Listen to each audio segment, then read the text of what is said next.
Bueno, pues buenas tardes o buenos días para quienes os encontráis en América Latina y muchísimas gracias por vuestra asistencia. En el marco de las continuas actividades organizadas por el Centro de Investigación para la Gobernanza Global, el programa de doctorado en Estado de Derecho y Gobernanza Global y los másteres adscritos al mismo, entre los que se halla el máster universitario en Democracia y Buen Gobierno, es un placer contar con Mónica Arenas Ramiro, a quien antes de nada le quiero dar las gracias por estar hoy con nosotros.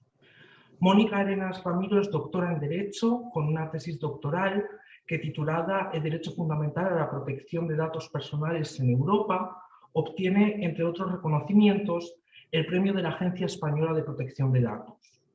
En la actualidad, o actualmente, ejerce como profesora contratada doctora de Derecho Constitucional en la Universidad de Alcalá, donde también ostenta el cargo de delegada de Protección de Datos. En torno a su dilatada trayectoria profesional, cabe enumerar las siguientes líneas de investigación: los derechos fundamentales, con una especial énfasis en la protección de datos personales, el género, las nuevas tecnologías y la transparencia.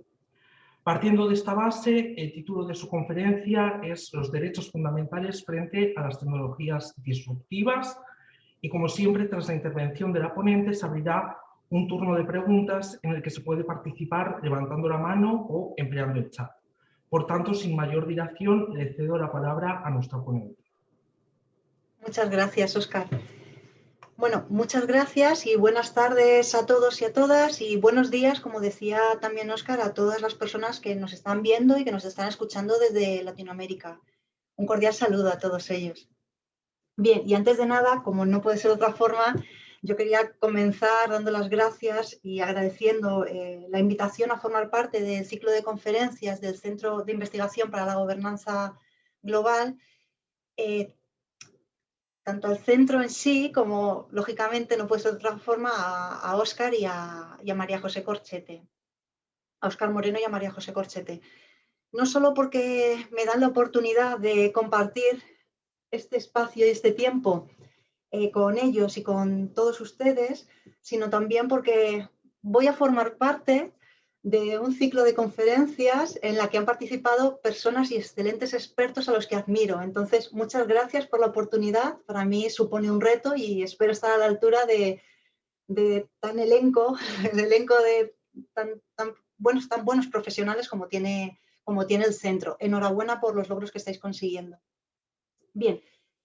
Dicho esto, y bueno, como mis padres me han enseñado que es de bien nacidos ser agradecidos, debía comenzar así, pero dicho esto, lo que quiero compartir esta tarde con todos vosotros, me vais a permitir que os tutee, porque bueno, esto es lo que permiten estas tecnologías a distancia, ¿no? Un poco como no pones la cara de la otra persona, pues por lo menos para intentar ese acercamiento, ¿no? Me vais a permitir que os tutee.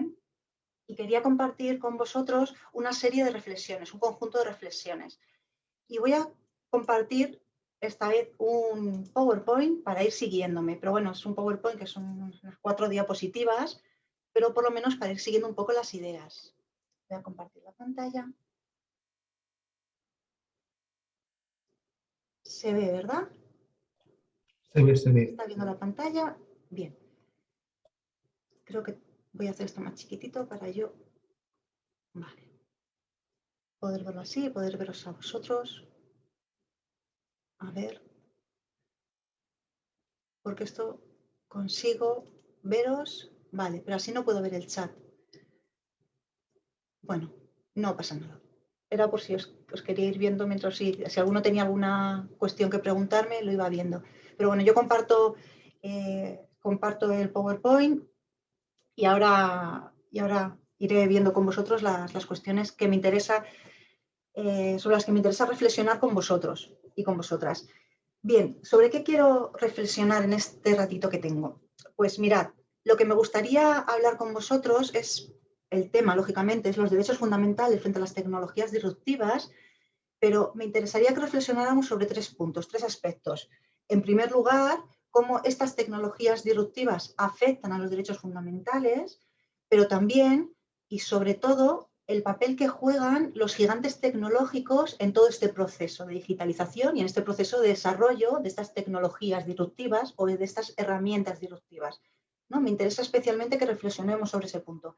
Y por último, me gustaría que reflexionáramos sobre la necesidad de aplicar criterios éticos desde el diseño y por defecto a este tipo de tecnologías, sobre todo para defender y garantizar nuestros derechos fundamentales. Así pues, el primer paso, lo primero que tenemos que ver es qué son las tecnologías disruptivas, lógicamente, porque si la conferencia va a tratar sobre tecnologías disruptivas, perdonad que he compartido un documento que no está siendo el correcto, porque este es el de los motores de búsqueda, perdonad, voy a quitarle, he abierto otro, esto del último momento, a ver, este es PowerPoint que yo quería compartir con vosotros. Y ahora sí, bien, lo comparto nuevamente. Disculpad, ahí está. Tecnologías disruptivas. Decíamos, cuando hablamos de tecnologías disruptivas es lo primero que tenemos que analizar, ¿no? Saber cuándo estamos frente a este tipo de herramientas y saber cómo afectan a los derechos fundamentales, ¿no? Y a qué derechos fundamentales están afectando. Yo creo que es más que evidente que estamos en un cambio de paradigma. Vivimos un cambio de paradigma al que debemos enfrentarnos y al que nos enfrentamos con nuevos retos para los que el derecho no estaba preparado. ¿Cómo lo vamos a hacer? Pues eso es una de las grandes cuestiones, uno de los grandes caballos de Troya que tenemos. Y lo importante es tener en cuenta cómo vamos a vivir ese proceso de digitalización en el que ya estamos inmersos y al que no lo podemos negar, ¿no? En el que estamos inmersos, ¿cómo le vamos a hacer frente? ¿Cómo logramos que estas tecnologías no afecten a los derechos fundamentales, pero sobre todo cómo las identificamos y cómo sabemos que son disruptivas? Como decía, es verdad que vivimos en un proceso de digitalización, pero además este proceso se ha visto acelerado en los últimos años por los avances tecnológicos que se han producido de una forma muy rápida, muy continuada y muy rápida, ¿no? Casi sin dejar descanso. Van apareciendo novedades, igual que aparecen novedades que afectan a derechos fundamentales, nuevos peligros para los derechos fundamentales, vemos que aparecen cada vez nuevas tecnologías y nuevas herramientas que suponen un nuevo reto, no solo a nivel tecnológico, sino también respecto de los derechos fundamentales. Estos avances tecnológicos que se han producido en los últimos años se han visto acelerados por muchas circunstancias sociales, económicas, culturales que nos rodean y especialmente se han visto acelerados desde la declaración de la pandemia. Desde la declaración de la pandemia mundial, en marzo del 2020, si todos recordamos, dimos un paso del entorno analógico a un entorno digital.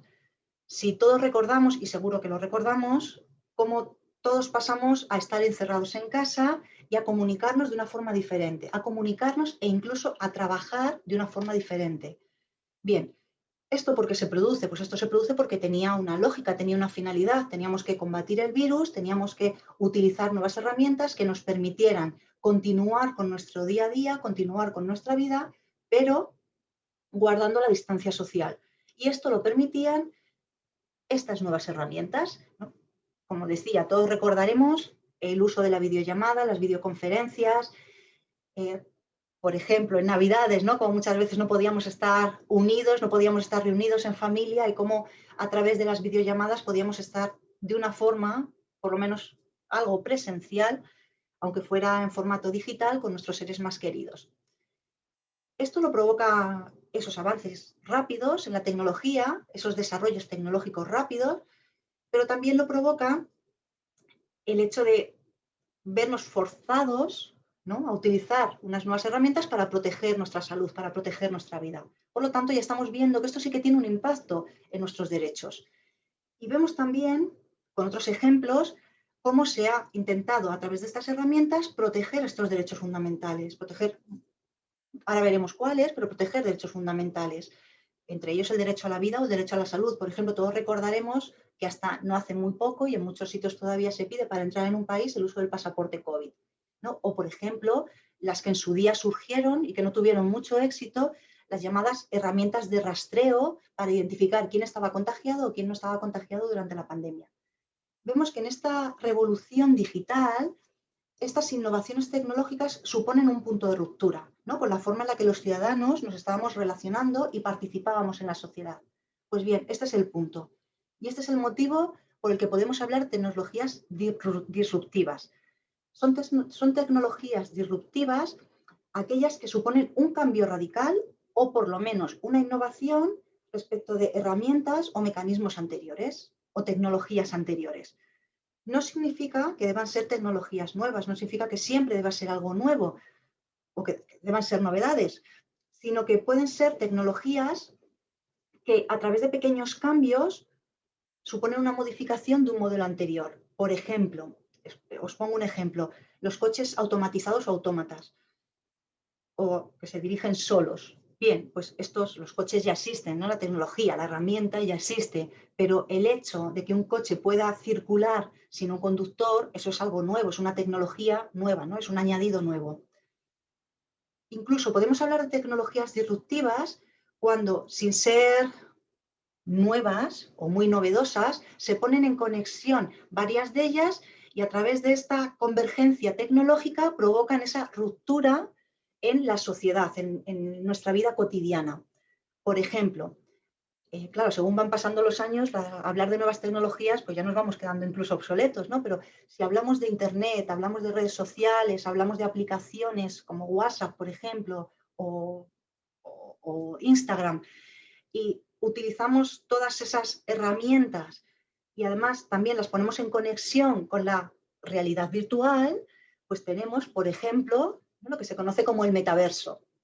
Bien, tenemos en el metaverso confluyen todas esas herramientas para poder conectarnos y se nos ha dibujado una herramienta a través de una identidad digital a través de esa realidad virtual y podemos estar en contacto en un nuevo espacio, ¿no? Esta es un poco la nueva idea de Meta, que antes era Facebook. Bien, como vemos, eso es disruptivo, ¿no? Porque suponen un cambio radical, una ruptura con sistemas anteriores. Entre las tecnologías disruptivas que podemos identificar y que nos suenan, que son más conocidas, lógicamente e inicialmente están los ordenadores personales, ¿no? Tenemos los ordenadores personales, el correo electrónico, los teléfonos móviles, ahora más recientemente la tecnología 5G, Internet, como no puede ser de otra forma, las redes sociales, el ahora metaverso del que os estaba hablando, la realidad virtual, las impresoras en 3D, coches autónomos, la robótica, también son nuevas tecnologías que rompen, ¿no? La forma de relacionarnos, la forma de trabajar, pero la robótica, mirad, no solo en su uso en sectores muy concretos, ¿no? Como puede ser en el ámbito laboral, sino también en aquellos casos que suponen una implantación en la propia identidad personal, que suponen una implantación en el propio aspecto físico, lo que se llaman prótesis robóticas. Prótesis robóticas que han dado lugar a hablar del humano aumentado, ¿no? Hay personas, por ejemplo, que se ponen determinados chips o se conectan determinados chips en el cuerpo para determinadas funciones. Bueno, esto lo que hace es crear, lógicamente, un cambio con la realidad que estábamos viviendo y que nos acercan más unos a otros, pero que todas las ventajas que conllevan estas tecnologías también suponen desventajas. Por ejemplo, nuevas tecnologías disruptivas o tecnologías disruptivas. Yo creo que muchos de vosotros, seguro que tenéis en casa o si no en el móvil, tenéis un asistente de voz, ¿verdad? Un asistente de voz que le preguntamos, hey Google, espero que no salte, ¿no? Y le preguntamos, hey Google, ¿qué tiempo va a hacer hoy? Bueno, ¿qué tiempo hace en Colombia? O qué, bueno, puedo preguntarle de todo o le puedo decir incluso que me cuente un chiste. Esto es lo que se conoce también como el Internet de las cosas, dispositivos que son cotidianos, que son comunes, que se conectan a Internet, que se conectan unos dispositivos con otros y que incluso aprenden unos de otros y nos dan una respuesta que es la que nosotros estamos buscando, lo más cercano a lo que nosotros estamos buscando. O, por ejemplo, una tecnología disruptiva que no sé si alguno de vosotros tenéis la suerte de tener estas monedas, pero el blockchain, ¿no? Esa cadena de bloques de información cuyo máximo indicador o máximo exponente es el Bitcoin, ¿no? Las criptomonedas. El Bitcoin, una de ellas. Bien, todas estas herramientas, todas estas tecnologías están afectando a los derechos fundamentales. ¿Cómo afectan a los derechos fundamentales? ¿O a qué derechos afectan? ¿A qué derechos fundamentales afectan? Os voy a poner un ejemplo y a través de varios ejemplos, vamos a ver cómo se va afectando o a qué derechos fundamentales afectan. Mirad, por ejemplo, hablábamos de las redes sociales como una tecnología disruptiva en su momento, ¿verdad? La forma de relacionarnos unos con otros. Bien, a través del uso de las redes sociales podemos hablar de cómo se afecta, por ejemplo, la libertad de expresión, ¿verdad? Podemos hablar de cómo se afecta la libertad de expresión y cómo a través de esta libertad de expresión podemos llegar incluso a afectar otros derechos o a limitar otros derechos fundamentales o a ingerir en otros derechos fundamentales, a causar una injerencia en otros derechos fundamentales. Por ejemplo, podemos afectar incluso a la integridad, no tanto física, pero sí a la integridad moral con actitudes o con actuaciones como por ejemplo el ciberacoso. Y si esto lo trasladamos y le damos una perspectiva de género, podemos hablar incluso de casos de ciberviolencia digital de género. Estos casos de ciberviolencia digital de género lo que suponen es un acto de violencia digital frente a la mujer por el mero hecho de ser mujer. Por el mero hecho de ser mujer y por lo tanto tiene un efecto discriminador. Y por lo tanto estamos afectando a otro derecho fundamental como es la igualdad. Bien, más derechos fundamentales que se van a ver afectados. Más derechos fundamentales, por ejemplo, hemos hablado de estos asistentes de voz como Alexa, como Google, que se meten en nuestras casas y pueden captar información de nuestro entorno sin que muchas veces nosotros seamos conscientes de ello. Lógicamente hay criterios para que, bueno, medidas de seguridad para que esto no suceda de forma indiscriminada, pero sí que se han dado casos o de televisiones que se conectan a Internet y, bueno, pueden ver las preferencias de los usuarios. Este Internet de las cosas está afectando, entre otros derechos, a nuestra intimidad, a nuestra privacidad, ¿no? Otro derecho fundamental, por lo tanto, que se ve afectado.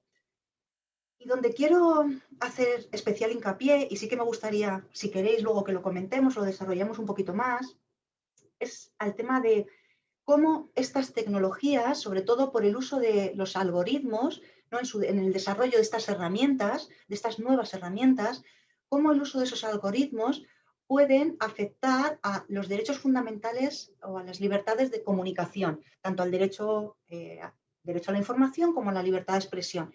Es verdad que hemos hablado y os he comentado antes el tema de la libertad de expresión a través de las redes sociales, pero quiero ir un paso más. Vemos cómo a través de nuevas herramientas, a través del uso de estos algoritmos, se generan campañas de desinformación. Esto no solo está afectando esas libertades de la comunicación, sino que además también está afectando, en último término, a los derechos de participación ciudadana y, por lo tanto, al Estado democrático, ¿no? Suponen un problema para nuestro Estado democrático. Me gustaría destacar aquí, porque seguro que muchos de vosotros recordaréis, el caso de Cambridge Analytica, ¿no? Todos recordamos cómo esta empresa compró millones y utilizó millones de datos de usuarios de Facebook para dirigir campañas personalizadas y manipular la intención de voto durante la campaña las presidenciales en Estados Unidos en 2016, que finalmente dieron el triunfo a Trump. Aquí se hablaba de si ciberataques rusos. Bueno, en realidad fue esta compañía que hizo ese mal uso de la información a través del tráfico de información personal y la manipulación de la información. A través del uso además de esos algoritmos, viendo cómo a unas personas les gustaba o tenían unas determinadas tendencias ideológicas y otras tenían otras, bueno, esa manipulación que se hace. Y se habla incluso, yo creo que esto a lo mejor lo habéis escuchado también en las noticias, porque saltó hace poquito, ahora unos meses, como propios empleados de Facebook comentaban cómo la propia, bueno, Meta, ¿no? Porque es verdad que cambió, la compañía cambió y ahora se llama Meta, cómo la propia compañía propiciaba el uso de algoritmos que fomentaban la violencia en las redes. Bueno, o la polarización en las redes. Bueno, esto se está haciendo, esto está afectando a nuestros derechos fundamentales. Yo creo que podemos decir, en líneas generales, que no hay derecho fundamental que no se vea afectado por estas tecnologías disruptivas. En realidad, todos los derechos están siendo trasladados a ese ámbito digital y se está hablando de derechos digitales. Bien, y aquí, cuestión que también me gustaría si queréis que lo veremos más adelante, o sobre la que me gustaría que reflexionáramos, es sobre si estamos ante nuevos derechos porque hablemos de derechos digitales o son los derechos tradicionales. De hecho, existen normas en España, como la Ley Orgánica 3/2018 de Protección de Datos y Garantía de Derechos Digitales, que nos hablan de esa garantía, claro, garantía de derechos digitales, y nos habla, un título entero, perdón, nos habla de los derechos digitales. Incluso el gobierno aprobó y publicó en julio del 2021 una carta de derechos digitales. Y creo que es en Chile, si no me equivoco, creo que es en Chile donde se han regulado estos derechos digitales. Bueno, estamos hablando de nuevos derechos, son los derechos tradicionales. Personalmente, y me adelanto un poquito, personalmente creo que son los derechos tradicionales, pero en un nuevo entorno y lógicamente es lo que tenemos que regular, ¿no? Ese nuevo ejercicio de los derechos en este nuevo entorno digital, en este nuevo entorno que se ve afectado por esas tecnologías disruptivas y por el papel que están jugando, como luego hablaremos, los gigantes tecnológicos. Pero más allá de estas cuestiones terminológicas de derechos digitales, nuevos derechos, tecnologías disruptivas, mirad, se me olvidaba comentároslo, el concepto de tecnologías disruptivas, que parece que es algo nuevo, ¿verdad? Se empleó por primera vez en 1997 por un profesor de Harvard llamado Clayton Christensen. Ya utilizó esta expresión de tecnologías disruptivas como que rompen, ¿no?, con lo anterior. Bien, pues más allá de todas estas discusiones terminológicas, discusiones doctrinales, nuevos derechos, derechos tradicionales, todas tienen un punto en común. Todas estas tecnologías disruptivas tienen un punto en común y por lo tanto también van a tener, que es lo que os voy a comentar ahora, un derecho fundamental en común.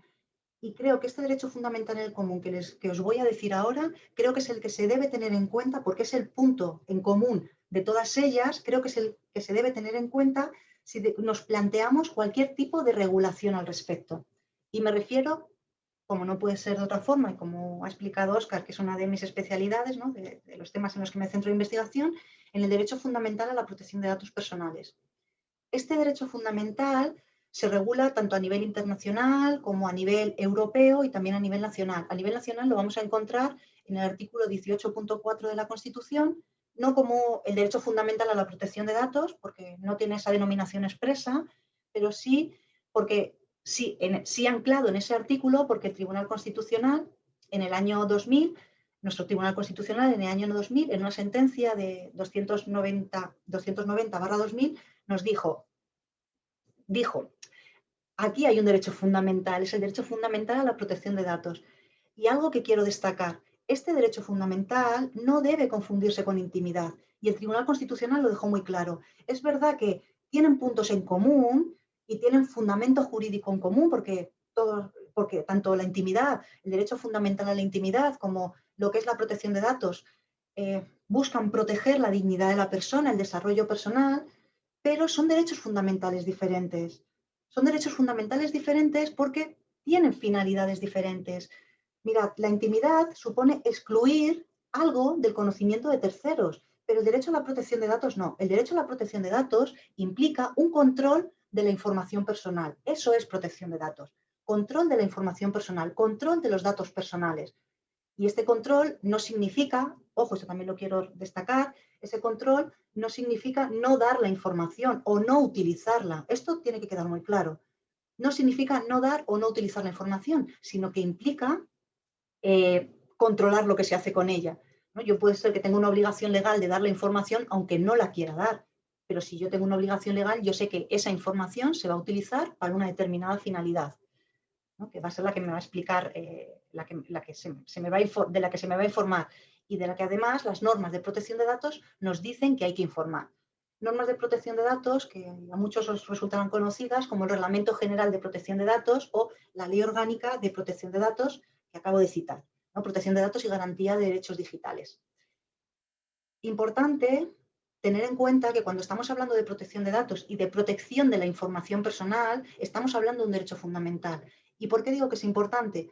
Porque cuando hablamos de todo este tipo de tecnologías disruptivas que utilizan nuestra información personal para crecer, ¿no?, y para poder funcionar, cuando están utilizando nuestra información personal, claro, parece que esa información personal es un objeto sobre el que podemos mercantilizar, que lo mercantilizamos los datos, ¿no? Por decirlo así. Estamos mercantilizando los datos y debemos ser conscientes de que los datos pueden ser el objeto de protección del derecho, pero en realidad estamos hablando de un derecho fundamental. No es una cosa, es un derecho fundamental que nos define, que define nuestra identidad. Identidad que en el plano online pues pasa a ser una identidad digital. Bien, así las cosas. Vemos que todas estas tecnologías disruptivas utilizan la información personal, ¿no? Como acabamos de comentar. Una de las que más utiliza esa información personal para aprender y para desarrollarse y ofrecer nuevos servicios es la inteligencia artificial, ¿no? Es una de las tecnologías más disruptivas y que está emergiendo y desarrollándose en la actualidad con más fuerza. Bien, la inteligencia artificial lo que supone es el uso y recogida de datos, de información, entre la que puede haber información personal, para convertirlo en una información útil y además en una información predecible, ¿no? La inteligencia artificial a través de recoger, ¿no? Son sistemas de algoritmos también, ¿no? de sistemas de cadenas de información que lo que van a hacer es, a través de determinados criterios que se les aplique, utilizar la información que se les esté metiendo para la finalidad para la que estén programados, ¿no? La inteligencia artificial es un mecanismo al que le vamos a dar información, es una herramienta a la que le vamos a dar información, se va a nutrir de información, la va a procesar conforme al algoritmo que se le haya programado, la va a procesar y va a arrojar unos resultados. Pero la propia herramienta aprende, la propia inteligencia artificial aprende de sí misma y aprende a tomar decisiones y nos va a ayudar a tomar decisiones.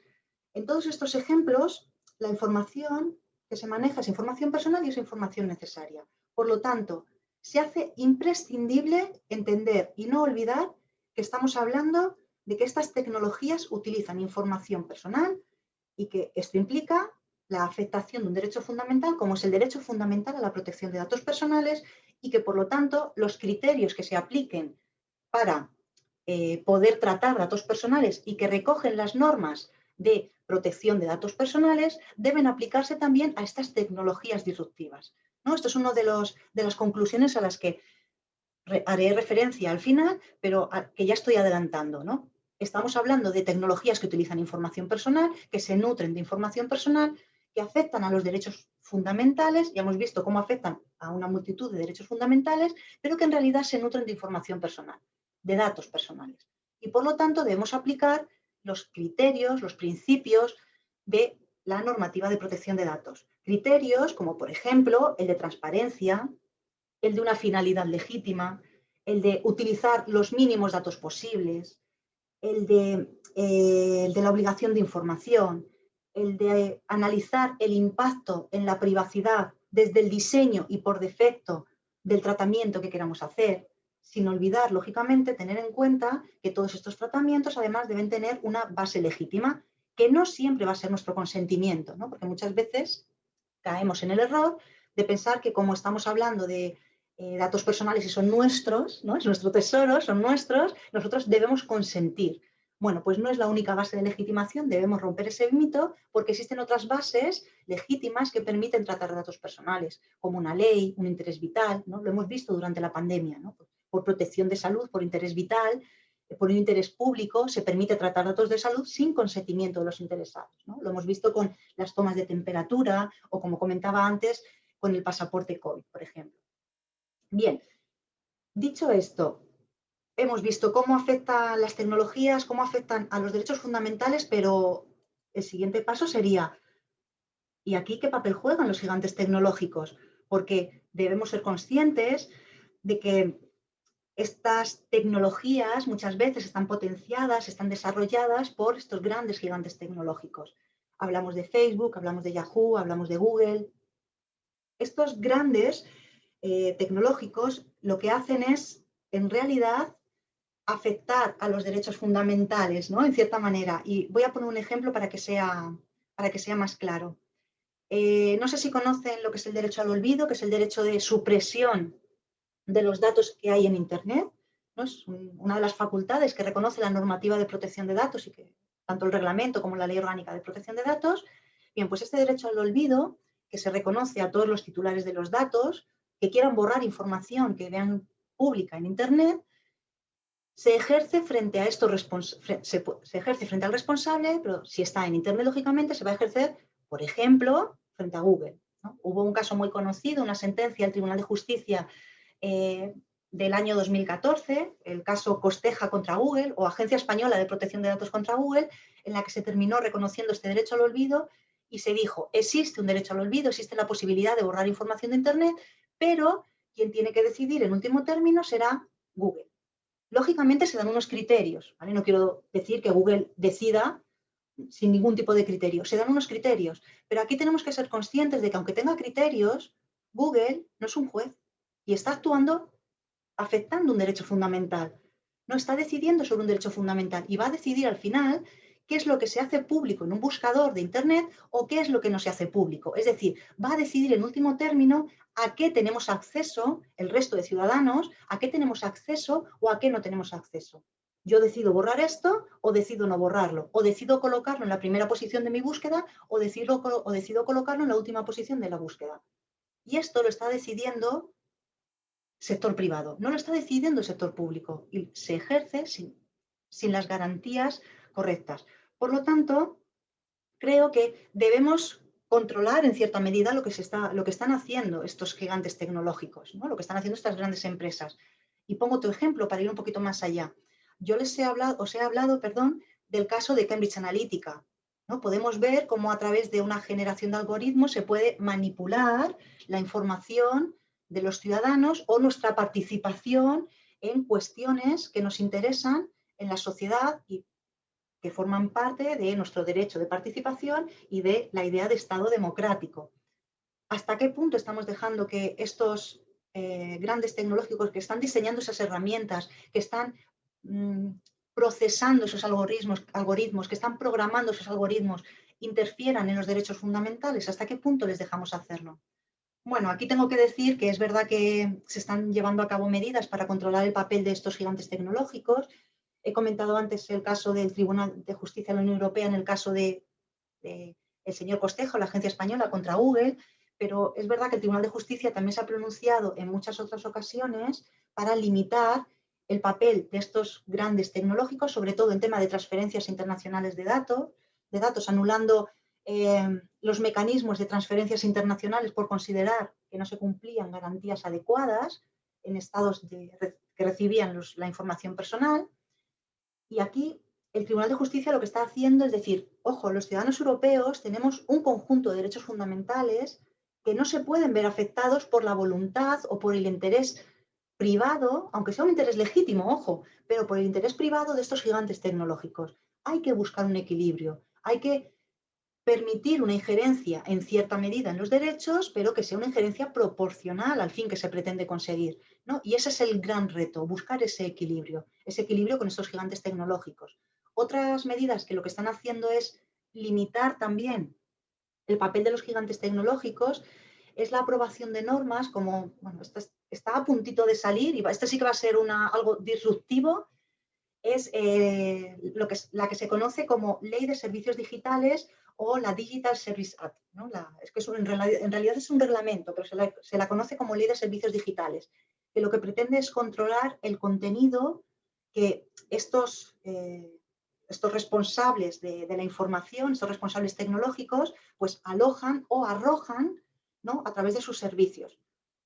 Bueno, como les decía, esta es una norma que va a limitar en cierta medida y va a suponer ciertas garantías para el papel que están jugando los gigantes tecnológicos respecto del uso de la información, de esas libertades de comunicación en Internet, pero todavía queda mucho por hacer. Dicho esto, y pasamos ya a la última reflexión que os decía, me gustaría reflexionar con vosotros sobre la necesidad de aplicar criterios éticos, porque una vez que hemos llegado a este punto, ¿verdad? Una vez que hemos visto que lo que son las tecnologías disruptivas, cómo afectan a los derechos fundamentales, a unos y a otros, ¿no? Hemos visto que en realidad, personalmente creo que se ven afectados todos los derechos en este proceso de digitalización de una u otra forma, pero cómo se afectan los derechos fundamentales.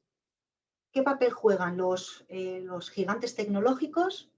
Que creo que es un papel que debería estar llevando a cabo el Estado, no estos gigantes tecnológicos, pero bueno, hay que no podemos perder de vista y tenemos que ser realistas que hay que trabajar con ellos, ¿no? Mano a mano, no podemos diferenciar sector público y sector privado, creo que deben ir de la mano, sobre todo en estos avances tecnológicos, pero debemos limitarles. Entonces, llegados a este punto, ¿qué hacemos? ¿Cómo actuamos? ¿No? Porque las normas se están aplicando, ¿no? La ley de servicios digitales, la ley de protección de datos, pero frente a estas nuevas tecnologías que dejan, o tecnologías disruptivas, que dejan obsoletas estas normas, ¿qué más podemos hacer? ¿No? Y esta es la reflexión que yo quería compartir en último término con vosotros. ¿Qué más podemos hacer en este último punto? Bien, creo que como estamos hablando de ese nexo de unión de la información personal, creo que la solución, no sé si vendrá por este camino, pero yo la intentaría buscar por este camino. Sí, el nexo de unión en estas tecnologías disruptivas es el uso de información personal, porque se nutren de información personal para poder ofrecer los servicios que ofrecen y que facilitan la vida de los ciudadanos. Y por ello están utilizando esa información personal, creo que deberíamos aplicar la normativa de protección de datos a estas tecnologías. Ojo, no significa que no se utilicen o que se pongan pegas a su uso, no, significa que los datos se utilicen, que la información personal se utilice, pero con unos criterios y unas garantías que se establecen en la propia normativa de protección de datos personales. ¿No? Es la propia normativa la que nos da unos criterios y unas pautas generales. Por lo tanto, creo que en primer lugar habría que aplicar las normas de protección de datos a estas tecnologías disruptivas. En segundo lugar, debemos contar con la participación de esos gigantes tecnológicos, porque son ellos los que van a tener sobre todo esa capacidad económica y de generación de conocimiento que muchas veces le falta al sector público porque el sector público no tiene recursos para ello. No porque no tenga grandes expertos, porque si nos damos cuenta, el sector privado se nutre de los grandes expertos que se han formado, muchos de ellos en el sector público. Bien, pero debemos contar con el sector privado, debemos contar con el sector privado, con estos grandes tecnológicos, pero ojo, debemos limitarles, debemos limitar su actuación, debemos hacerles entender que ellos me refiero a estas empresas tecnológicas, pueden tener ese interés legítimo, lógicamente, en generar beneficios, porque son unas empresas y buscan generar beneficios, como es lógico y que es lícito, pero estamos hablando de derechos fundamentales. Y cuando hablamos de derechos fundamentales, no se puede dejar en manos del sector privado. No se puede dejar en manos, por ejemplo, se ha hablado en muchos de estos casos de no crear normas porque las normas son más estrictas, ¿no? A la hora y atan el funcionamiento del sector tecnológico, sino crear códigos de conducta. No se puede dejar en manos de un código de conducta un derecho fundamental. ¿Cómo se aplica? Sí que habrá normas sancionadoras, pero nunca va a ser igual que una norma sancionadora en el sector público. O lo que pueda, o las garantías que pueda ofrecer el sector público, o los poderes públicos, ¿no? Entendido en los poderes públicos. Bien, en este caso debemos añadir algo más.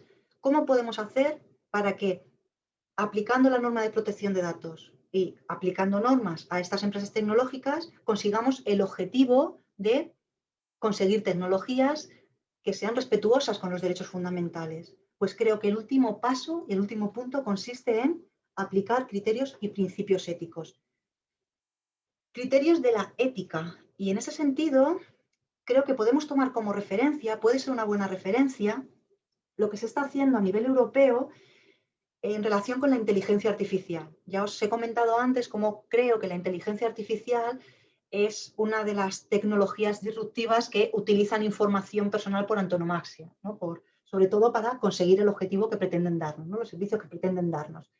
Bien, pues creo que aplicando los criterios que desde la Unión Europea nos están diciendo que se deben aplicar a la inteligencia artificial, podemos conseguir ese equilibrio entre el respeto, los avances tecnológicos y el respeto de los derechos fundamentales.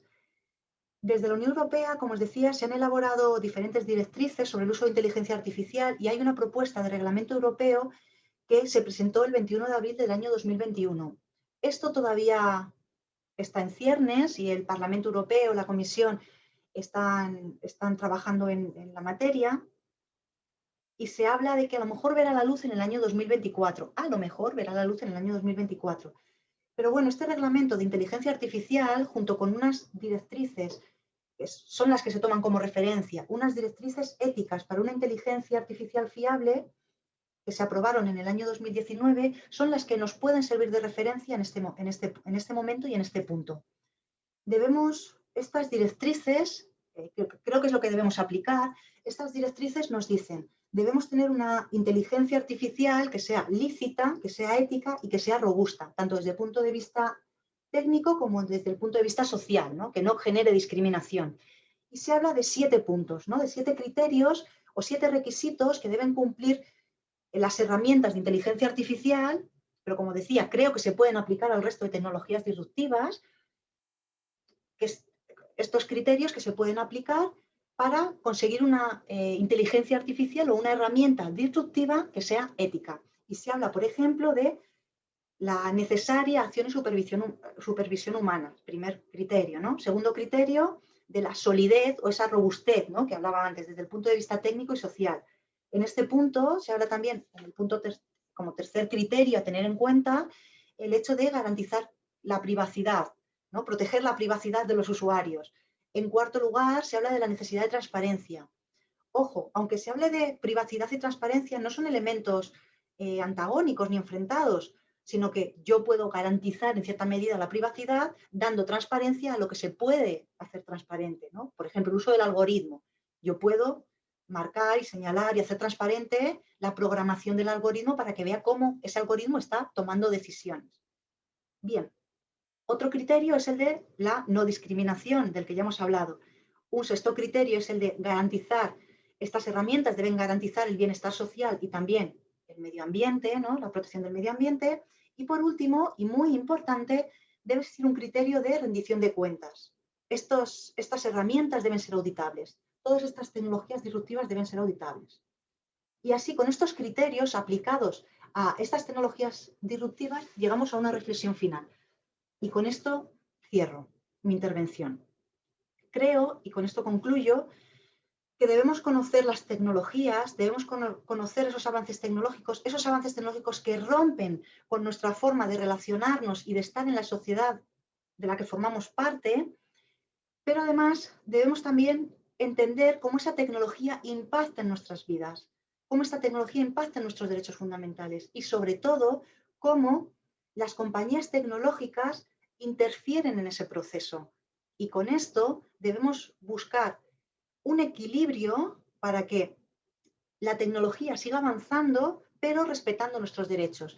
Y creo que el punto de inflexión es la aplicación de esos criterios éticos. Creo que es muy importante inculcar una serie de valores y principios éticos en estas herramientas, y no solo en las herramientas, lógicamente, sino en quienes generan estas herramientas, ¿no? Y en las normas que al final las acabarán desarrollando.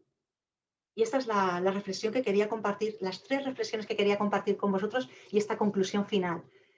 Agradecer que me hayáis escuchado y bueno, pues cualquier observación que queráis hacerme estoy a vuestra disposición. Muchas gracias. Pues muchísimas gracias, Mónica, por tu intervención. Qué maravilla. Yo creo que te vamos a convertir en ponente recurrente del Centro de Gobernanza Global. Entonces, no sé si hay alguien que quiere intervenir a través del chat o levantando la mano. Y mientras tanto, mientras alguien se anima, voy a animarme yo, porque entonces, escuchándote... He contado muchas cosas, he dejado muchas cosas ahí. Sí. Claro, lo digo porque he dejado muchas cosas, digo, para que, claro, como me comentasteis, ¿no? Pues para que sea también una reflexión y que pueda servir a los ponentes, pues... Entonces, enseguida le doy la palabra a César, pero entonces, aprovechando que estoy aquí de moderador, pues siempre a lo largo de tu exposición me ha venido siempre la misma pregunta a la cabeza, ¿no? Y aprovechando tus conocimientos, por un lado sobre tecnología y por otro lado sobre derechos fundamentales, me gustaría saber si en realidad existe mucha distancia entre ese avance de la tecnología, entre cómo está avanzando y cómo está el estado del reconocimiento y la protección de derechos. Pues la verdad es que aquí queda mucho por hacer. Es verdad que sí que están protegidos, ¿no? Lo que hablábamos de los derechos, los nuevos derechos digitales, ¿no? En realidad los derechos son los mismos. ¿no? El derecho al trabajo es el derecho al trabajo aunque se ejerza de forma online, es lo mismo. Lo que pasa es que la protección que se ejerce todavía le queda tener en cuenta ese paso al mundo online, ¿no? Le queda ese paso al mundo online. Y sobre todo esto lo vamos a ver en la afectación de los derechos en el terreno, en el ámbito penal. ¿Vale? Se va a producir sobre todo en el ámbito penal, no tanto en el derecho de la garantía como derecho fundamental, sino en el ámbito penal, en el hecho de identificar quién comete la infracción. ¿Vale? Va a ir sobre todo por ahí, estos problemas van a venir sobre todo por ahí, ¿no? Porque la infracción se puede cometer y muchas veces la tecnología aquí sí que avanza muy rápido y es verdad que, bueno, existen mecanismos y la policía científica puede llegar a rastrearlo todo, pero, bueno, los malos, ¿no? Y esa deep web, esa web profunda, pues permiten muchas cosas, por desgracia, a las que el derecho no llega porque no regula, porque, bueno, la tecnología siempre va un paso por delante. Te doy la palabra a César, a ver si te podemos escuchar. Sí, buenas tardes, ¿se me escucha bien? Sí, Perfectamente. perfecto. Gracias, disculpa, estoy desde Perú, entonces tengo problemas de conexión. Más bien, muchas gracias por la invitación. Esto muy fascinante, de hecho, porque me interesa mucho el tema de derechos y todo lo que involucra la sociedad de la información. Y, de hecho, soy profesora adjunto de un curso con una profesora peruana, Verónica Rojas, y yo tenía una pregunta sobre, entiendo que desde un punto de vista público, para regular estas tecnologías disruptivas es necesario, para proteger los derechos humanos, ¿no? Los derechos fundamentales es necesario regularlos. Esa es como la postura. Y mi pregunta era, bueno, hay algunos gobiernos que utilizando desde la red pública o el interés público o la utilidad pública o el bien común, justifican la intervención y la restricción de derechos fundamentales usando esa narrativa para impedir que circule la información. Entonces, bueno, no quiero irme a Corea del Norte o a China, sino en general, ¿no? Como un presupuesto. ¿Cómo ese equilibrio? Y yo estaba muy interesado en los criterios que usted mencionó, ¿no? Es como poder diferenciar cuando realmente hay una finalidad consistente en la regulación de las tecnologías disruptivas para proteger los derechos fundamentales y no para otro tipo de intereses políticos, por así decirlo, ¿no? Y lo menciono porque, o sea, eso no se necesita, no necesitamos ir a las tecnologías disruptivas, lo encontramos en Eso todos los es. campos de los derechos fundamentales. Entonces, esos criterios, como los principios de buen gobierno, por ejemplo, Ujú. creo que son necesarios para poder ver esa consistencia. No sé si hay otros criterios, creo que usted los mencionó, pero si puede ahondar más en eso me interesaría. Gracias. Claro, yo creo que al final no hemos inventado nada nuevo. Quiero decir, cuando hay una injerencia en un derecho fundamental, los criterios que se deben analizar para ver si esa injerencia es legítima o ilegítima son siempre los mismos. Y un punto de partida, César, que tú has comentado perfectamente, es el hecho de tener una base legítima. Ese es el criterio fundamental. Esta intervención tiene una base legítima, es decir, yo puedo intervenir puedo intervenir en este derecho, hay una norma que me lo permite, pero más allá de si una norma me lo permite o no me lo permite, tendré que ver si esa intervención es, sobre todo, yo creo que es uno de los criterios principales a tener en cuenta, sobre todo si esa intervención es proporcional al fin que yo pretendo conseguir. Y estoy completamente de acuerdo, porque lo hemos visto durante la pandemia, cómo con el fin de proteger la seguridad pública, con el fin de proteger la salud, con el fin de proteger el interés público, se han limitado muchos derechos fundamentales con esa finalidad. ¿Es una finalidad legítima? Sí. ¿Está previsto en una norma? En algunos casos, yo tengo que decir que dudo de la existencia de una norma que legitime, sobre todo una norma que sea clara y previsible. Porque que existe una norma, claro, por ejemplo, en el caso de España, existe una norma que habla sobre el tratamiento de los datos de salud, que es la ley orgánica ley orgánica, creo que es de sanidad, o, bueno, que permite el tratamiento de que se adoptarán las medidas adecuadas para proteger la salud de los ciudadanos. Claro, yo puedo decir que tengo una norma, porque hay una norma que me dice que se podrán adaptar las medidas adecuadas para proteger la seguridad de la salud de los ciudadanos. Y yo puedo agarrarlo todo ahí. Pero eso no es correcto, porque eso no es proporcional. Eso no cumple en realidad ese criterio de proporcionalidad. Por eso, ¿tengo una norma? Sí. Bueno, sí, en cierta medida, porque la norma muy clara no es. Y no cumple con los criterios y con los estándares que vienen diciendo los tribunales, sobre todo el Tribunal Europeo de Derechos Humanos. Normas claras y previsibles. ¿Este criterio de partida no se cumple. En muchos casos.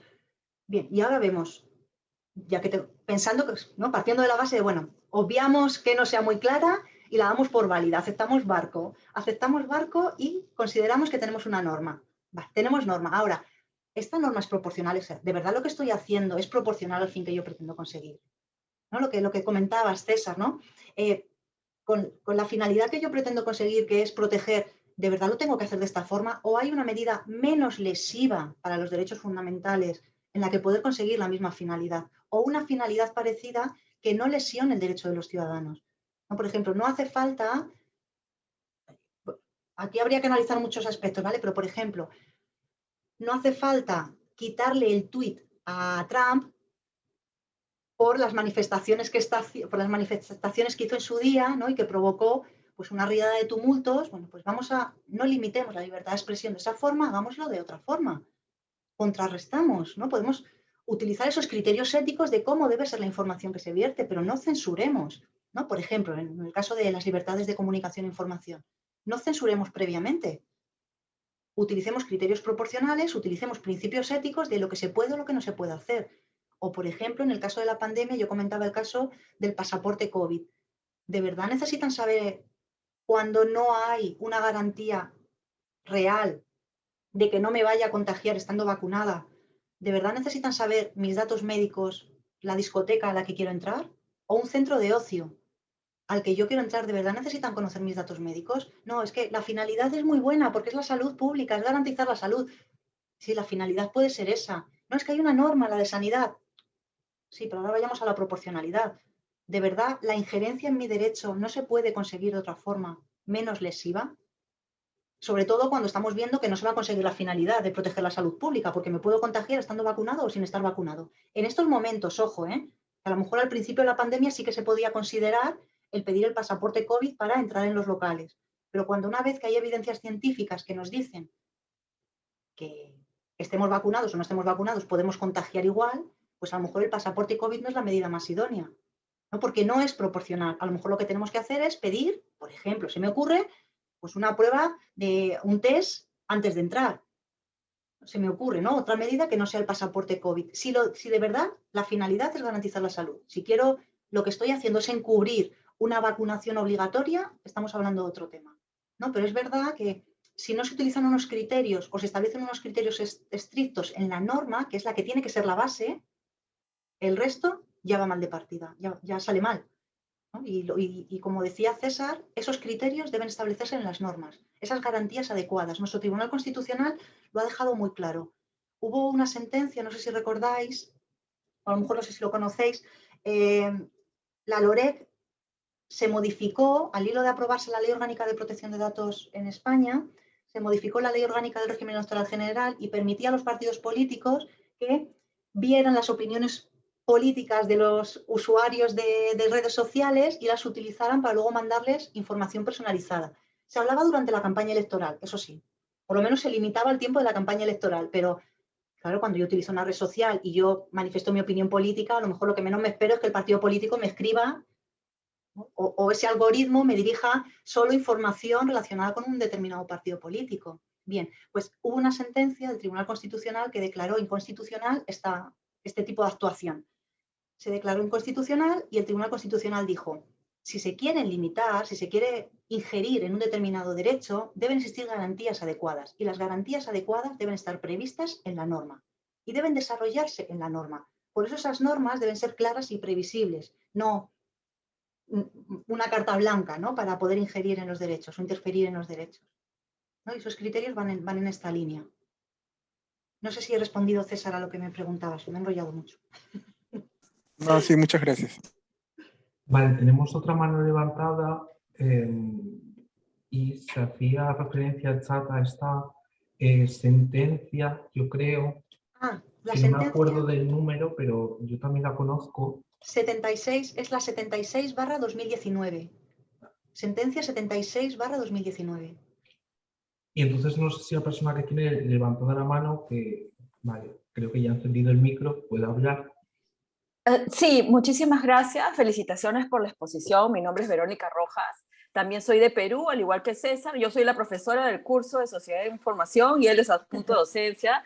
Y estamos, obviamente, desde la Pontificia Universidad Católica, a través de un grupo de investigación, participando en todos estos eventos, y recién estamos empezando con el cambio en la facultad por el nuevo rol del abogado. Es por eso que estamos presentes aquí. Muchísimas gracias por estos conocimientos, este evento, y poder difundir estas cuestiones tan importantes a nivel internacional, porque esto es planetario, o sea, es global, sí, ¿no? Tenemos que estar conectados. Me iba algo más práctico, que es sobre la libertad de expresión en la era digital y en el Internet. Entonces, como ya sabemos que la libertad de expresión no admite censura previa, entonces para combatir o manejar dentro de lo inmanejable de las fake news, ¿no? Estas noticias falsas, en el Perú les comento que existe cada medio de comunicación serio, de los más formales, tiene un departamento de verificación de hechos, de fast-checking. Y hay códigos de ética internos de estos medios de comunicación, los códigos de conducta que mencionaste hace un ratito. Sin embargo, mi pregunta va, si conoces alguna buena práctica a nivel internacional que esté orientada a empoderar a la generación, por ejemplo, de los baby boomers, para que ellos mismos puedan hacer esa verificación de hechos para ellos, empoderarlos, porque ellos, no basta pues la verificación, el departamento de verificación de hechos de los medios de comunicación, y si queremos construir una verdadera sociedad de información, de conocimiento empoderada, debe haber alguna de esas políticas de advocacy para este tipo de personas, ¿no? Muchas gracias. Bien, Verónica, pues interesante, porque además son cuestiones que, bueno, pues están ahí a la luz del día, y sobre todo porque están afectando a las nuevas generaciones, y yo creo que es un poco la sociedad que queremos construir, lógicamente, ¿no? Pues nosotros educamos y ellos van a construir la sociedad del futuro, entonces es un poco la sociedad que vamos a tener. Y es verdad que yo escuchaba el otro día que esta generación que tú has dicho de los baby boomers, ya no nacen con, antes se decía la expresión que se nace con un pan debajo del brazo, ¿no? Yo he escuchado la expresión que nacen con una tablet debajo del brazo, ¿no? Ahora cambian, ¿no? Y es verdad que nacen con la internet, ¿no? Como pinchada en la vena, ¿no? Y directamente se conectan.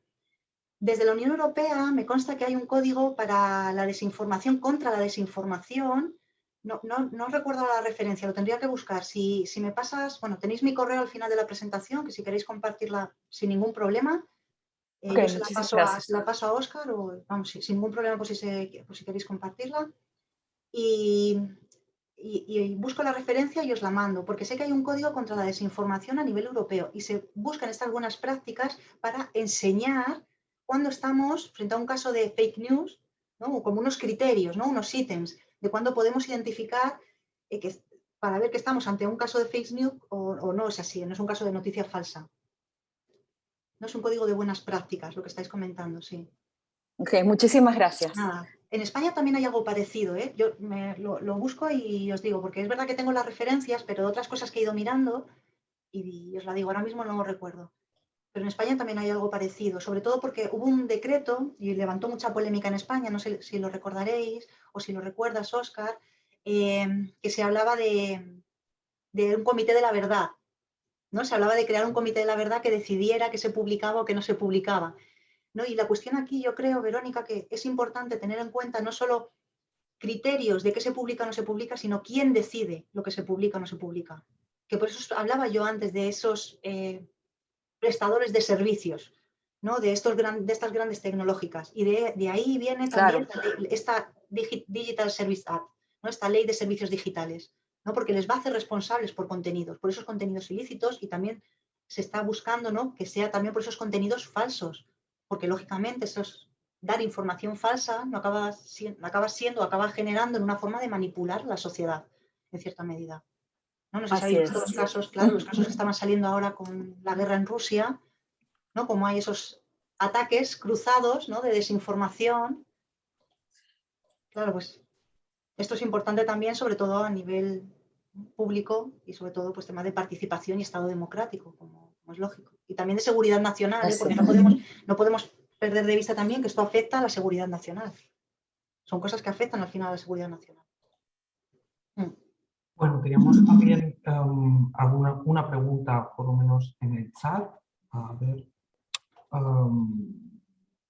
Yo creo que la intervención de Juan Pablo, yo creo que se puede dividir en dos partes. Y la primera es, si no se ha dimensionado claramente la afectación de las tecnologías disruptivas en los derechos fundamentales, ¿cuál sería el efecto deseado de la aplicación de los criterios éticos? ¿O qué efecto tendrían esos criterios éticos, entiendo?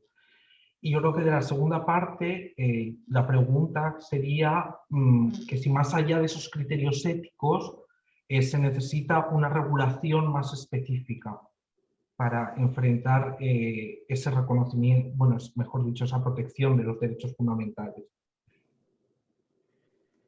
Yo creo que en este caso lo que tenemos que buscar es ese equilibrio y no centrarnos solo, o sea, no ponerlo todo en una sola cesta, ¿no? Yo creo que no podemos centrarnos y decir no solo criterios éticos, ¿no? Yo lo que sí que quiero puntualizar es que con la exposición que he hecho no quiero decir que solo se deban aplicar criterios éticos, ¿no? Sino que debemos aplicar las normas y esas normas deberían tener esos principios éticos integrados.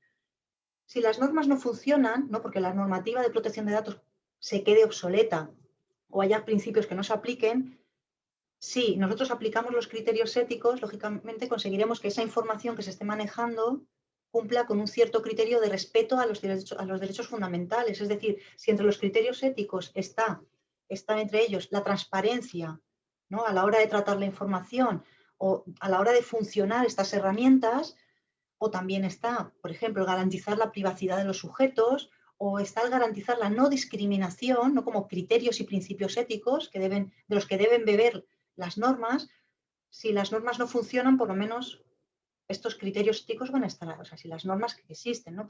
Por lo menos esos criterios éticos se convierten a su vez en normas vinculantes con ese reglamento de inteligencia artificial, ¿no? Pues esos criterios se pueden aplicar a estas tecnologías, ¿no? Yo creo que en ese sentido sí que se podría hacer uso de esos criterios éticos, no, de la forma en la que se podría hacer uso, digo. Y luego, no, creo que la pregunta era, si no fueran suficientes esos criterios éticos, ¿no? ¿Cómo podríamos hacer? Regular, es que no es que yo quiera ser excesivamente formalista, pero creo que debemos tener seguridad jurídica.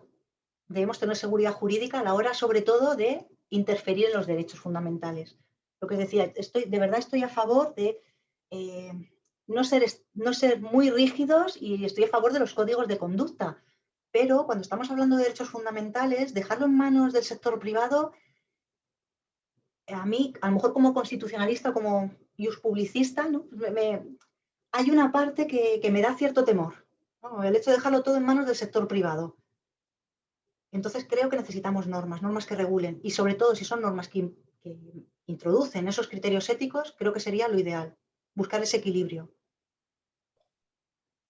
Y hablando de los criterios éticos, y perdón porque me lanzo otra vez a la piscina, No. Claro, los mencionabas antes y entiendo que, aunque ya se están aplicando en otras realidades, entiendo que algunos son se pueden operacionalizar más o se pueden aplicar más directamente que otros, pero entiendo que hay directrices para aplicarlos todos en la actualidad. Sí, las directrices que os comentaban hay unas directrices éticas, lo que os comentaba, esas directrices éticas para una inteligencia artificial fiable, son del año 2019 y es de un grupo de expertos, de alta, es del Consejo de Europa. Y estos lo que están haciendo es trabajar en ese punto y además me parece que hoy se reunía la Comisión Europea, me pareció ver en un tuit, que hoy se reunía la Comisión Europea para tratar los aspectos de cómo la inteligencia artificial afectaba a los derechos fundamentales, ¿no? Porque eso, claro, es lo que os decía, es esta herramienta disruptiva y está afectando a los derechos fundamentales. ¿Cómo vamos a conseguir que no lesione los derechos? Y yo creo que uno de los puntos es aplicar esos criterios éticos. Y estas directrices existen y deberían aplicarse. Lo que pasa es que, claro, son unas directrices y no tienen ese valor jurídico vinculante.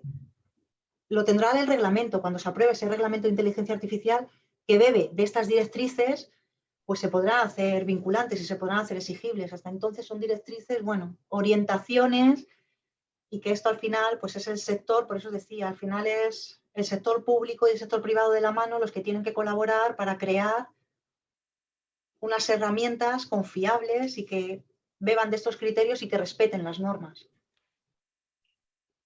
Y pues, no sé si hay alguien más que quiere intervenir. Me ha surgido otra duda. Sí, dime. Estoy muy sembrado, la verdad.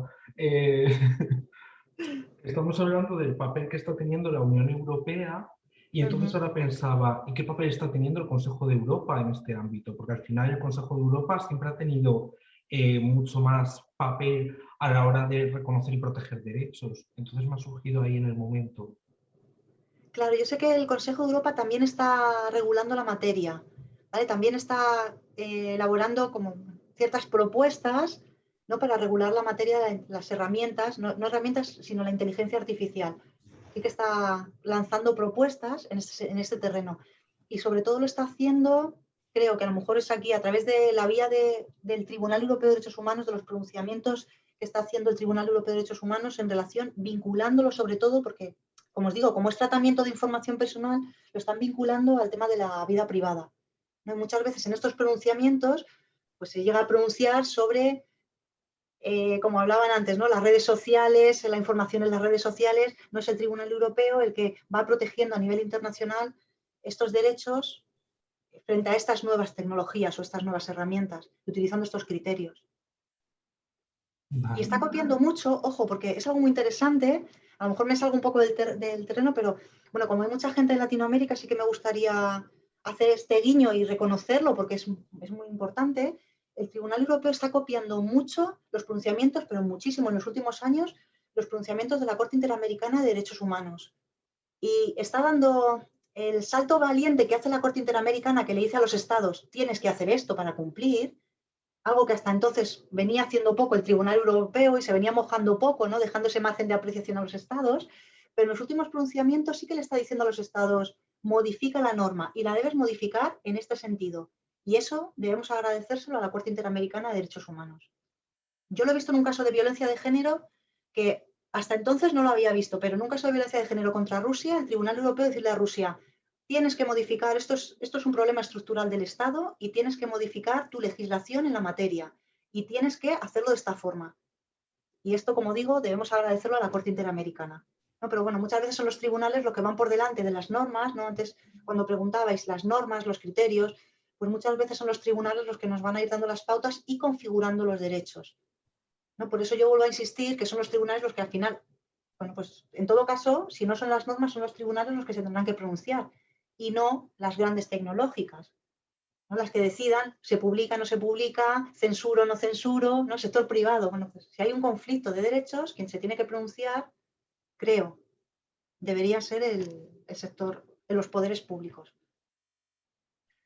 Bueno, pues si te parece bien y si nos envías la presentación, la dejamos colgada en la página web del Centro de Investigación para la Gobernanza Global. Dicho esto, pues muchísimas gracias, Mónica, por tu conferencia, que ha sido una maravilla, y muchísimas gracias a todos y a todas por vuestra asistencia, y nos vemos en próximas actividades organizadas por el Centro. Feliz tarde para todos. Muchísimas gracias, feliz tarde. Muchas gracias. Nada, hasta luego. Gracias, buena tarde.